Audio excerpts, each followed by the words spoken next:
Nietzsche y la gran política. Alfonso Moraleja. No es necesario en absoluto y ni tan siquiera deseable que se tome partido a mi favor. Al contrario, una dosis de curiosidad como la que despierta una criatura extraña con una resistencia irónica me parece una postura incomparablemente inteligente a mi respecto. F. Nietzsche. El centenario de la muerte de Nietzsche también ha coincidido con un resurgimiento del nazismo en Europa Central. No pretendemos responsabilizar a Nietzsche de todo lo que sucedió en el pasado o en el presente en el plano del pensamiento y de la acción política, sino de medir el grado de su responsabilidad. ¿Es Nietzsche el responsable del nacionalsocialismo, del fascismo o del anarquismo? Evidentemente no. Sin embargo, creemos que su pensamiento contribuyó a configurar dichas ideologías. La cuestión reside, repitámoslo, en ver el grado de dicha contribución. ¿Qué reprochamos a Nietzsche? Su radicalismo, su aristocracia, su individualismo ético, la equiparación injustificada entre socialismo, anarquismo, cristianismo y liberalismo, una concepción de libertad incompatible con la de igualdad, un pensamiento profundamente antidemocrático, el desconocimiento más absoluto de los principios económicos, un pensamiento acrítico que tiende a dinamitar cualquier sistema de derecho, un irrespetuoso machismo incapaz de sustituir lo eterno femenino por la transitoriedad de las condiciones sociales, su limitación al ideal europeo, una moral de la fuerza absolutamente insolidaria, una tendencia irracionalista que frustra toda convivencia entre vida y razón. En definitiva, el desquiciamiento acrítico de los principios ilustrados sin los cuales la humanidad pierde su fundamento y sentido. Si el pensamiento de Nietzsche no puede ser entendido unidireccionalmente, ¿por qué en el terreno político la interpretación se ha vuelto entonces tan polarizada y extrema? ¿Qué consecuencias e intenciones tienen la exclusiva en cuanto a la legitimidad? Cualquier interpretación tendría la misma validez, dado que para Nietzsche no hay nada más allá de la interpretación. Es legítimo subtraer las consecuencias de todos los textos de Nietzsche en virtud de la inocencia del pensamiento asentado en la ficción. ¿No es acaso su teoría del conocimiento tan radical y aristocrática como su propia concepción de cultura? ¿No fue todo ello lo que impidió ver a Nietzsche las consecuencias nada ficticias de su premeditada e inoportuna utilización de la ficción? Son numerosas las biografías y las monografías de Nietzsche que en cada año aparecen en el pequeño mercado de la publicación filosófica. No obstante, pocos son los libros que hacen siquiera referencia a la dimensión política del pensador. Excepción notable es el mundo anglosajón, seguido no muy de cerca por el germano, galo e itálico, en el que la filosofía política ocupa la prioridad de las reflexiones por delante de consideraciones exclusivamente metafísicas o estéticas. Seguramente la Segunda Guerra Mundial ha sensibilizado la conciencia política de muchos de los países participantes, lo que ha permitido establecer un hilo conductor entre los distintos aspectos del pensamiento nietzscheano. En España, la reflexión política en torno a Nietzsche está bajo mínimos. La metafísica, la estética, la gnoseología e incluso la ética se tratan por lo general independientemente de cualquier consideración política. Es posible que la calificación de pensador apolítico evite la incomodidad de ciertas reflexiones al respecto. Por otra parte, incluso muchos de los que se adentran a escudriñar el meollo de la cuestión política en un pensador tan escurridizo como Nietzsche se limitan a hacer meras exposiciones, como si las conclusiones se dieran por entendidas, o lo que es más grave, compartieran las afirmaciones de su queridísimo filósofo. También la verborrea metafísico-estética, es decir, el modelo heideggeriano, ha puesto su granito de arena en la causa, malogrando cualquier tipo de reflexión medianamente inteligente. El comentarista, el nietzscheano, palabra que por cierto no acaba demasiado bien, se atrinchera en la terminología con sabor a rancio que le impide tomar posición al respecto. Calla y otorga lo que jamás el mismo Nietzsche hizo.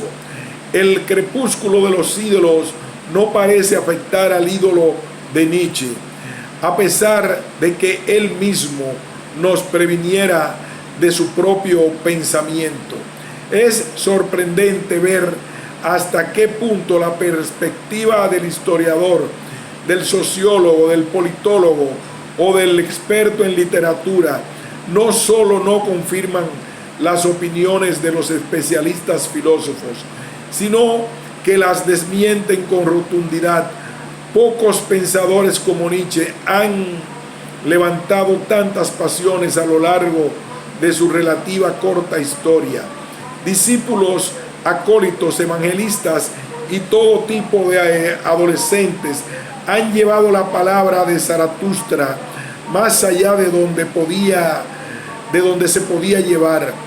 Determinados acontecimientos históricos han sido basados por alto como si la realidad del devenir nada tuviera que ver con el devenir humano.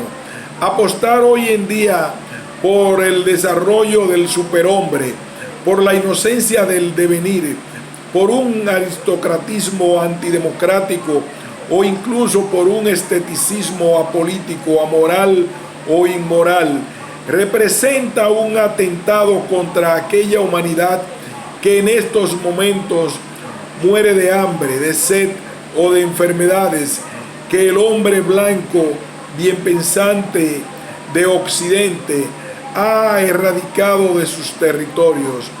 Nuestra ira se dirige más que sobre el propio Nietzsche, sobre aquellos que son incapaces de mirar más allá de él.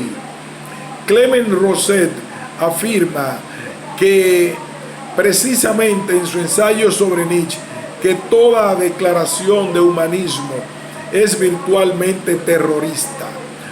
Pues bien, toda declaración no humanista también lo es, pero no de forma virtual. También el relativismo desmedido y pretendidamente quietista es totalitario.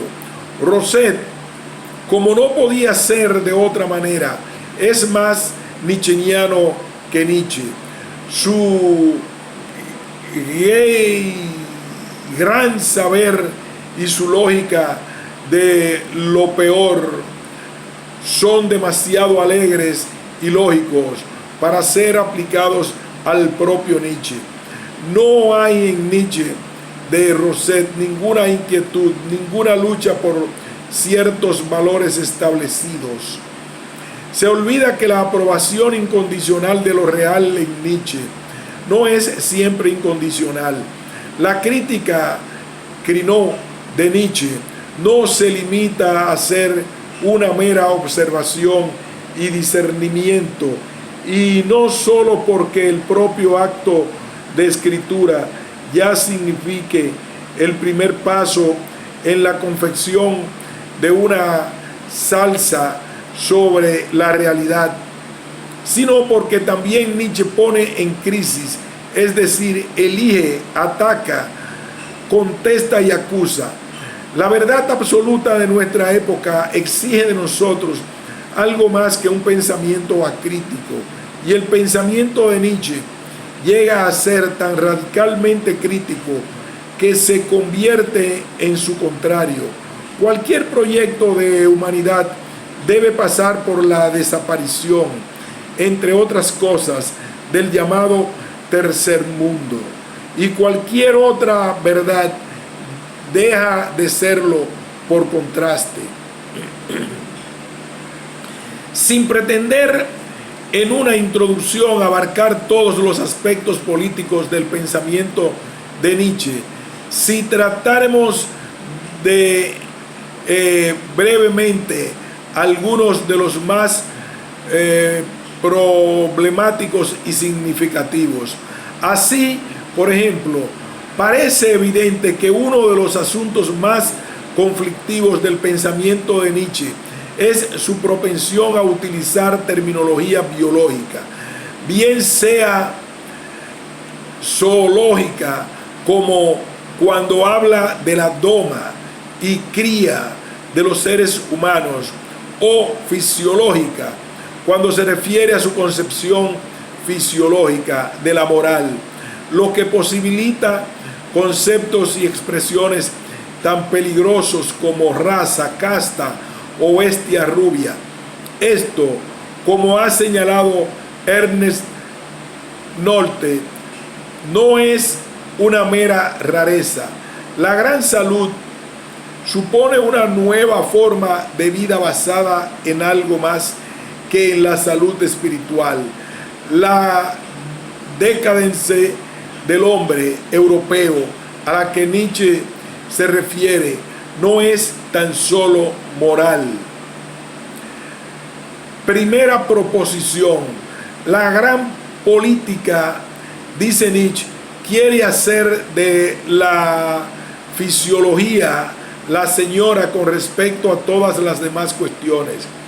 Quiere crear un poder suficientemente fuerte como para criar a la humanidad como un todo superior, con dureza despiadada contra lo degenerado y parasitario en la vida.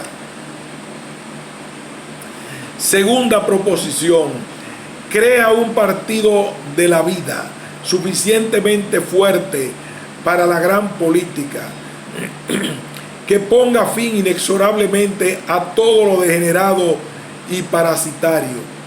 Para Nietzsche, el amor al prójimo no es más que un vicio del prójimo, antinatural y contrario a la vida, que sustituye el propio interés por el interés hacia los demás y el desinterés de sí mismos, lo que en última instancia conduce a la defensa de todo lo débil, enfermo y mal constituido.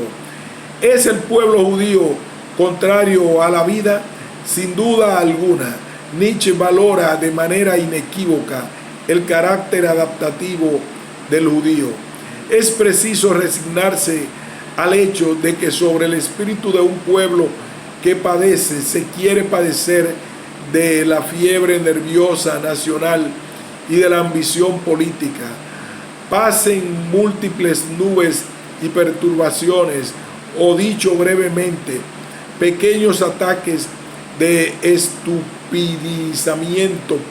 Por ejemplo, entre los alemanes de hoy, unas veces la estupidez antifrancesa, otras la antijudía, otras la antipolaca, otras la cristiano-románica, otras la wagneriana, otras la teutónica, otras la prusiana.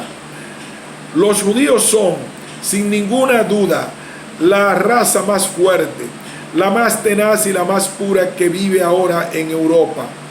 Son diestros en triunfar aún en las peores condiciones.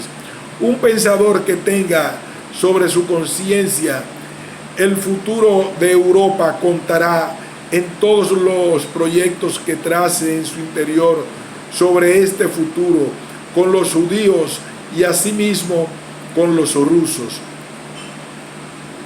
No obstante, es indudable que en numerosas ocasiones su asociación entre cristianismo y judaísmo se proyecta hacia y contra el pueblo judío como tal. Ciertamente su elogio a la raza judía como la raza más adaptativa no impide su valoración como raza. Y cómo no, dentro de la idiosincrasia de esta encontramos incluso en Nietzsche la relación entre el judío y su interés por el dinero. Toda nación, todo hombre tiene cualidades desagradables, aún peligrosas. Es cruel pretender que el judío pueda constituir una excepción. Estas cualidades pueden incluso ser en él particularmente peligrosas y abominables, y quizás sea en general el joven financiero judío la más repugnante invención de la raza humana.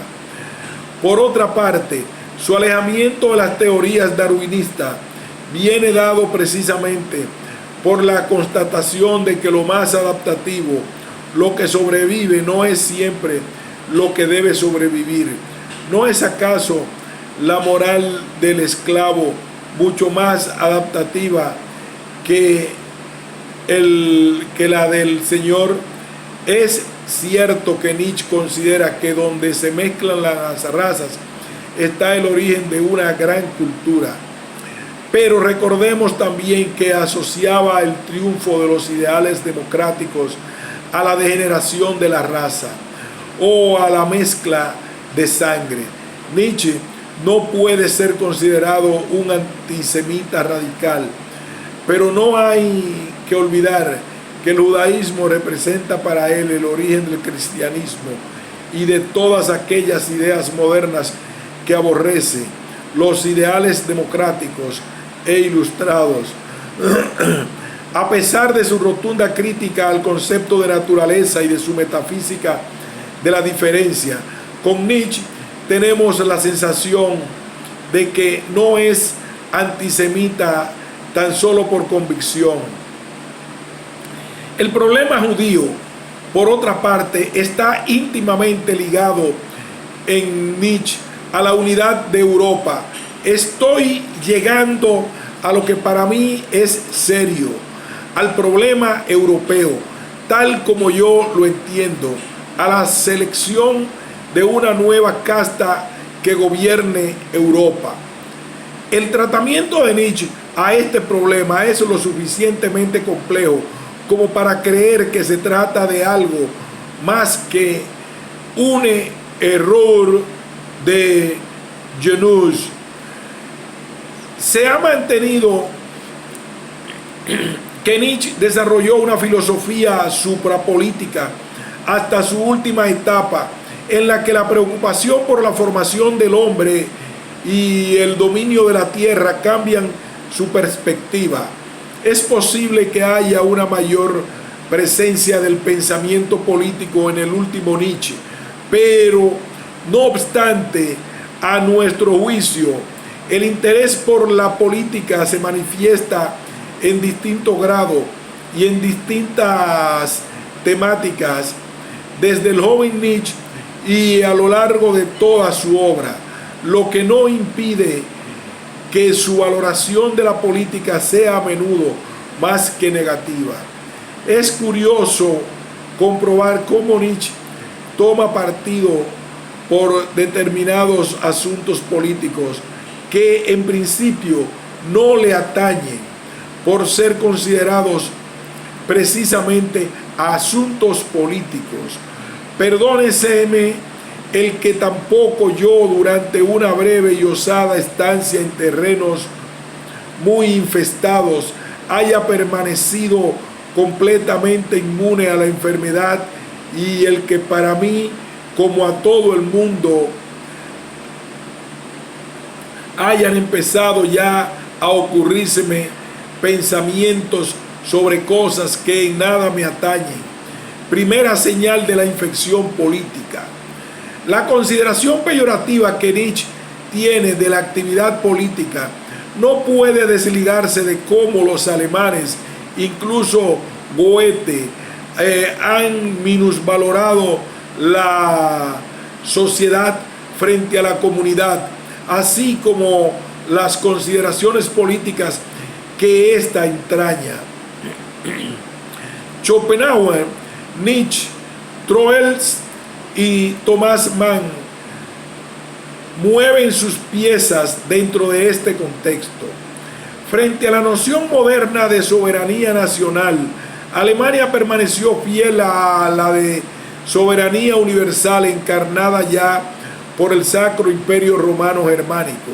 El individualismo germano, el elemento interior al sujeto, él es descrito por el mismo Thomas Mann de la siguiente forma: la interioridad, la Bildung del hombre alemán, es la absorción en sí o introspección, Versekung.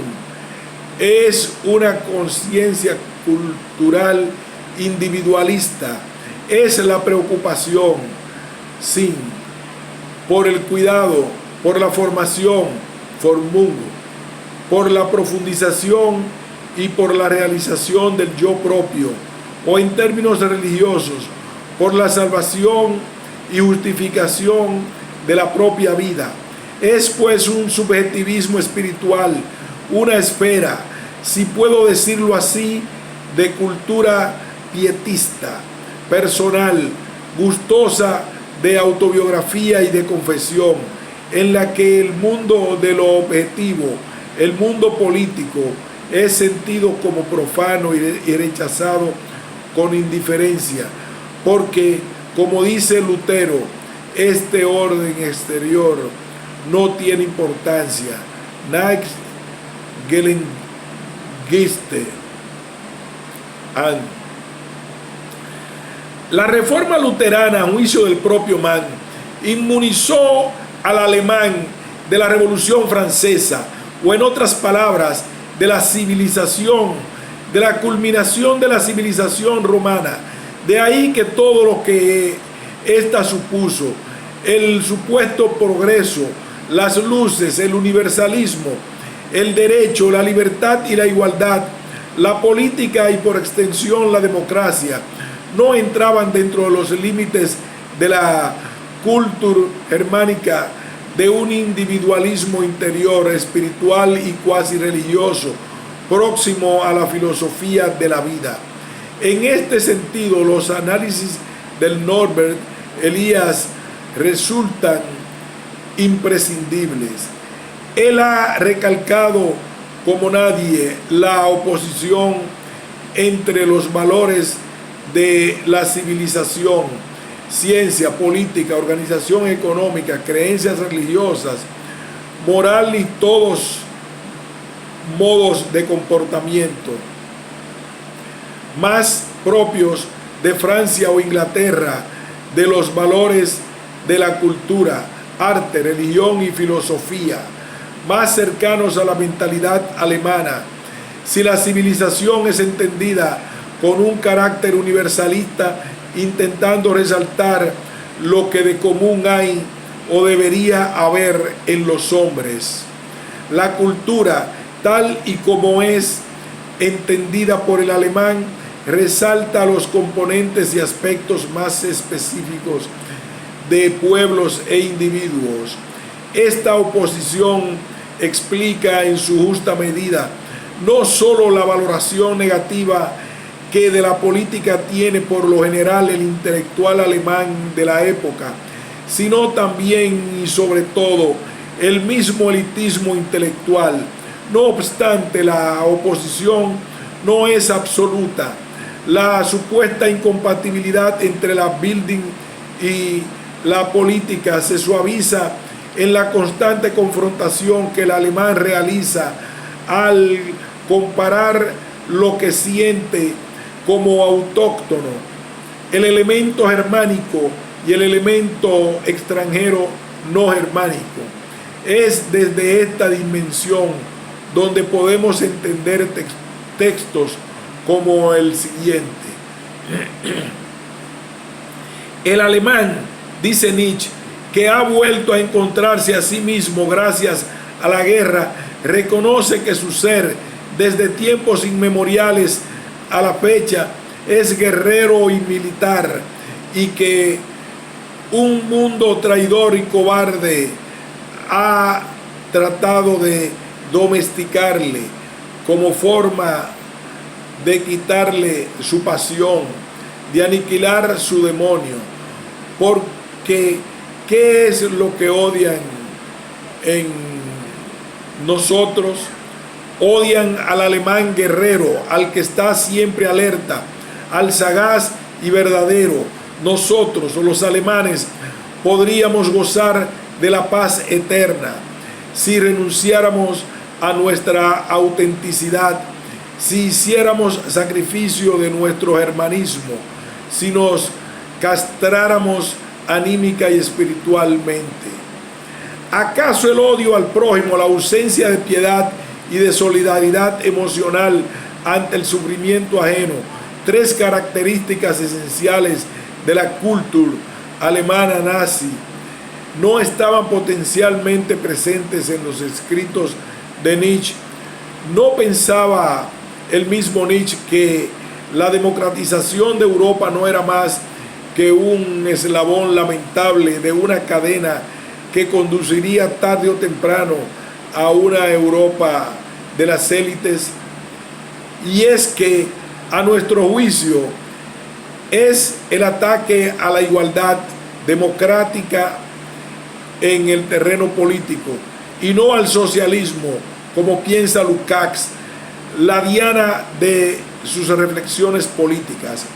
En este sentido, recordemos que el mismo norte tiende a camuflar la singularidad del caso alemán y por lo tanto a legitimarlo y justificarlo en cierta medida, en virtud del enemigo que Alemania debía combatir, el comunismo. La intervención de la multitud en asuntos políticos es algo que fomenta no solo desde el socialismo, sino también desde el anarquismo o incluso el liberalismo. Nietzsche será por todo ello el abanderado de una concepción estético-política. Solo el artista es capaz de crear y justificar su obra en la propia creación. Nada sabe de arte la multitud por definición, y lo que es peor, puesto que así es, así debe seguir siendo. Lo malo no fue que Nietzsche fuera el abanderado de este elitismo estético en su propia época, sino que lo fue para la siguiente, para personajes como Hitler o Mussolini. Palabras como las que siguen resonaron con una fuerza mágica. Quien puede mandar, quien por naturaleza es Señor, quien aparece despótico en obras y gestos, ¿qué tiene él que ver con contratos? Con tales seres no se cuenta. Llegan igual que el destino, sin motivo, razón, consideración, pretexto. Existen como existe el rayo, demasiado terribles, demasiado súbitos, demasiado convincentes, demasiado distintos para ser ni siquiera odiados. Su obra es un instintivo crear formas, imprimir formas. Son los artistas más involuntarios, más inconscientes que existen.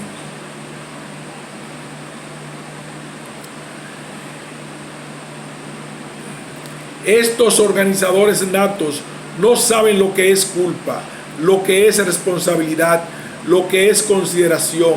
En ellos impera aquel terrible egoísmo del artista que mira las cosas con ojos de bronce y que de antemano se siente justificado por toda la eternidad en la obra, lo mismo que la madre en su hijo. A juicio de Lukács, pensador profundamente influido por los escritos de Merin, toda la obra de Nietzsche es una polémica constante contra el marxismo, contra el socialismo. Afirmaciones como esta, o el mismo hecho de considerar a Nietzsche como un burgués reaccionario, un apologista del capitalismo, un demagogo pseudo-revolucionario, han hecho que esta crítica no fuera tenida demasiado en cuenta. La parte asumió el protagonismo del todo. No obstante, más de un dardo envenenado dio completamente en el blanco. Y así, ciertamente, Lukács tiene razón al afirmar que Nietzsche no es en absoluto, tal y como lo han afirmado Brandes, Simmel, Jaspers, Kaufmann o Rosset, un pensador inofensivo. Interpretación resultante cuando no se quiere asumir la dimensión práctica a la que la propia filosofía de Nietzsche conduce e induce. Nietzsche, dice Karl Lowitt, es y será siempre el compendio de la sinrazón alemana o el espíritu alemán. Les separa un abismo de sus promulgadores irracionales, pero aún así les preparó un camino que él mismo no siguió. No puedo negar que el lema que yo mismo escribí en mi diario, navigare necesse est vivere non est, conduce con muchos rodeos, pero directamente de Nietzsche a las frases heroicas de Goebbels. ¿Son acaso los textos siguientes inofensivos? El hombre ahora no necesita ya justificar el mal e incluso aborrece toda justificación. Se goza en el mal pura y simplemente, y en el mal carente de sentido es lo más interesante para él. Así las cosas, es precisamente el bien lo que necesita de justificación. La animalidad ya no causa ahora horror. Una ingeniosa